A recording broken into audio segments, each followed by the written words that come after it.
How's it going, guys? So I'm back with a quick graphic novel haul. I say quick, but I'm not sure how long I'm gonna take with this. So bear with me. I just got a couple of books, mostly image, but let's start with the Marvel.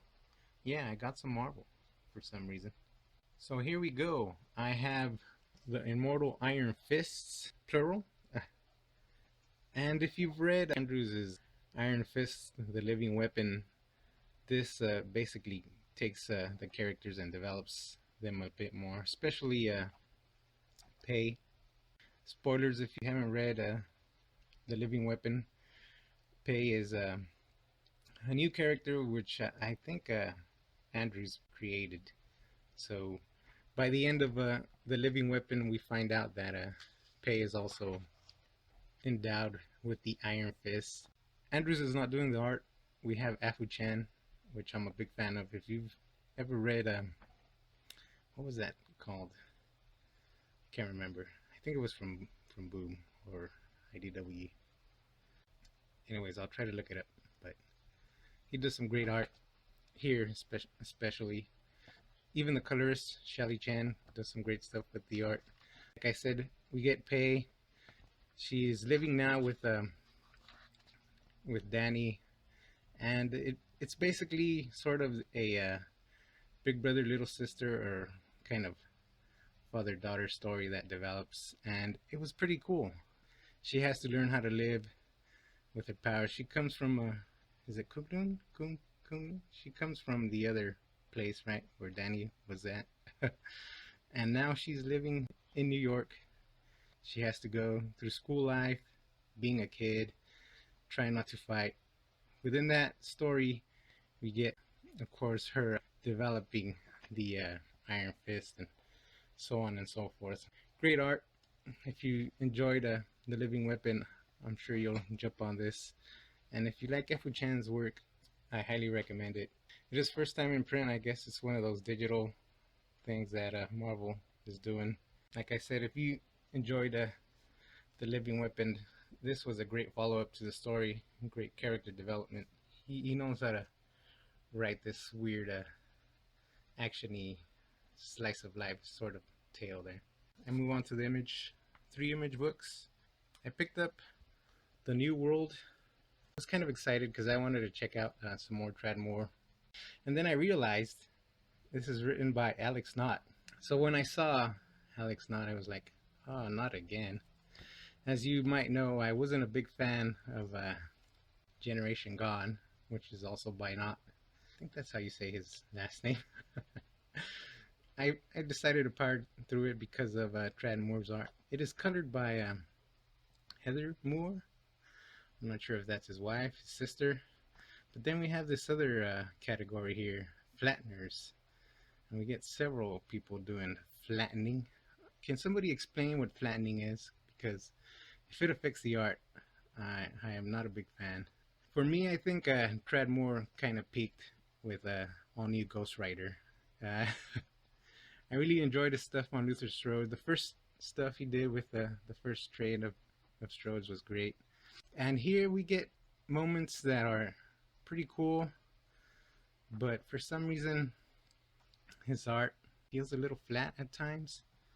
So you get highly detailed stuff, but then at some points you get like really flat images that I don't know, it kind of throws you off. The story is kind of again what Knott did with Generation Gone. He takes this sort of a well-known story and he kind of throws his own thing. We get this futuristic world where crime is televised, and you get this girl.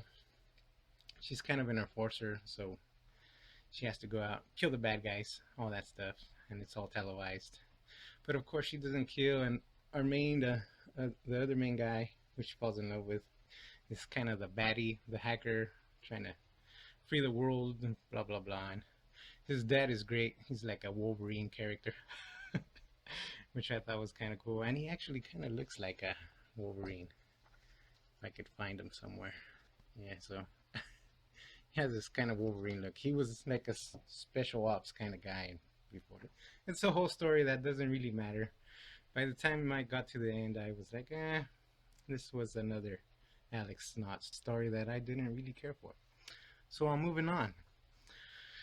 And this is another book that I wasn't sure I would pick up, but it is Warren Ellis, and of course he teams back up with Jason Howard, and that is Cemetery Beach.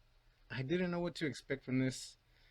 I was a big fan of both of them on Trees. If you haven't seen Trees, it's this great visceral story at times, and I think it's coming back, but I don't know if I really care anymore. What I got from Trees, I really loved, and now that it's gone, and I don't know. But this was action packed from the beginning to the end. That's all it was. We get this intro here with this guy in sort of a some kind of custody, and that's all we get from here. It's getting from point A to point B, and it's like, you have to help me, so let's go. He enlists this other girl prisoner, and since Image does their thing where they take out the chapter breaks, you could probably read this in one sitting, which I don't enjoy doing. All action all the way through.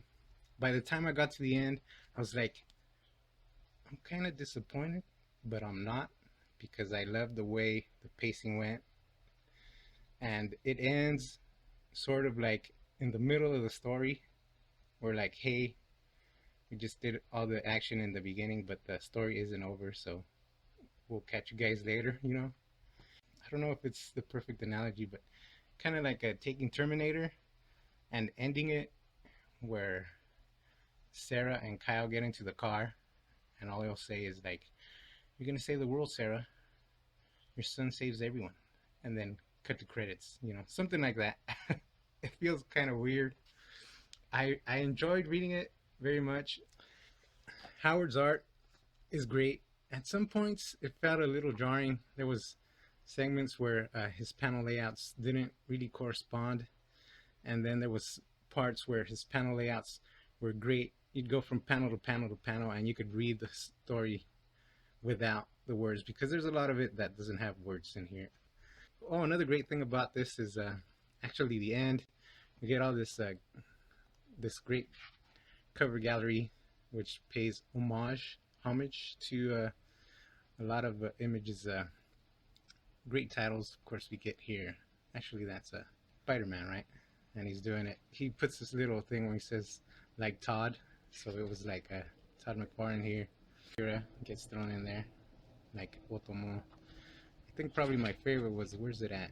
Here we go. Like Johnson, which of course does some great Super Patriot. If you've never read Super Patriot, that one was pretty cool. But I move on.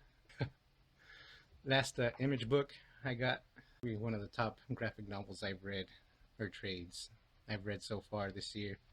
Great stuff. I'm a big fan of this guy since Space Mullet, but that is Daniel Warren Johnson's Murder Falcon. It is colored by Mike Spicer. Mike Spicer. If you haven't read Murder Falcon, I'm sure everyone probably read it in singles, but this was an awesome read. It is very much the story of a person enduring a great tragedy in his life. And of course, what gets him through it is his music.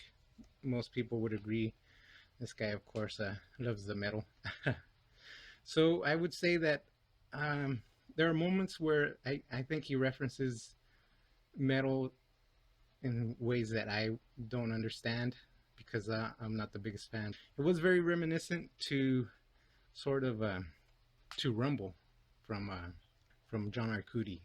This guy down on his luck, and then this great other character, creature guy, comes and turns his whole world upside down. But Johnson always brings the drama to a high peak, and Murder Falcon doesn't let you down. Great moments where I more than once started tearing up. I will say there's this great joke, and I'm saying that because I think it's a joke, so let me know. But when they go into this record store, the guys that are working there, they're arguing about one of the guys says to the other guy, "How can you think Saint Anger is good and work at a record store?" I love Saint Anger. It's a great Metallica song, in my opinion. It brought me back to Metallica. But for you metalheads out there, is that like a bad word to say Saint Anger is good? I don't know. I thought it was a funny joke. If you haven't read Murder Falcon, it's a 10 out of 10 for me, I guess, if I rank stuff. But I don't. Anything from Johnson is great. Of course, he did some great stuff in Extremity. Take even Ghost Fleet. He does a lot of great work, even though he's not the writer on that. Well, who's it? Donny Cates, I think. Johnson's art really makes the story flow. And the last book is Atomic Robo, the world's greatest science adventure magazine. And this is in the dawn of a new era, which I think, I'm not sure if it's like volume 9 or 18. I can't remember. It's kind of deceiving that it says adventure magazine because this volume is not as adventurous. Brian Clevenger, Scott Wagner on art. I think Clevenger kind of slowed down the story. It really is more of an introduction volume. It takes new characters and brings them in because I think they really want to continue the story. But it really does pick up after the whole other volume, that whole thing, and I think it was Japan, or was it China, where the robots were trying to take over the world. Anyways, like I said, new characters. Yeah, these three, and of course, Robo's trying to make his own son here. And older characters come back. I don't know if it's a good jumping on point for Atomic Robo. I don't know what would be a good jumping on point for the series. I think when I started the series, I started way back with the She Devils of the Pacific, I think it was called. A couple volumes away. And that was a lot of adventurous stuff. It kind of was an alternate history tale. And sort of it's been becoming kind of more of a character drama in a way. Clevenger's kind of like taking the story that way, taking some of the actiony adventure stuff out. It is kind of an odd read. There's a lot of dialogue in Atomic Robo, and a lot of it stems from very scientific stuff that I can hardly comprehend. Is it science fiction? Is it fiction? Is it science? It's a great mix, I guess, of everything. Great stuff. If you haven't read Atomic Robo, I would probably say try and start from the beginning with IDW. I think they published a couple of omnibus. I think they published 3 omnibuses, which collect the first 9 volumes. So yeah, this is like volume 12 or 13 because there's been at least 4 after 9. What? 4 after 9? Yeah. Anyways, there's a haul. I'm not gonna keep rambling on. I've done it enough, I think. Tell me what you thought about these books if you've read them. Have you read Murder Falcon? Did you read Cemetery Beach? Did you like Trees before Cemetery Beach? Did you read it because of Trees? And what do you think of Iron Fist? Thank you very much for watching. I guess we'll see you in the next video. Thanks for watching.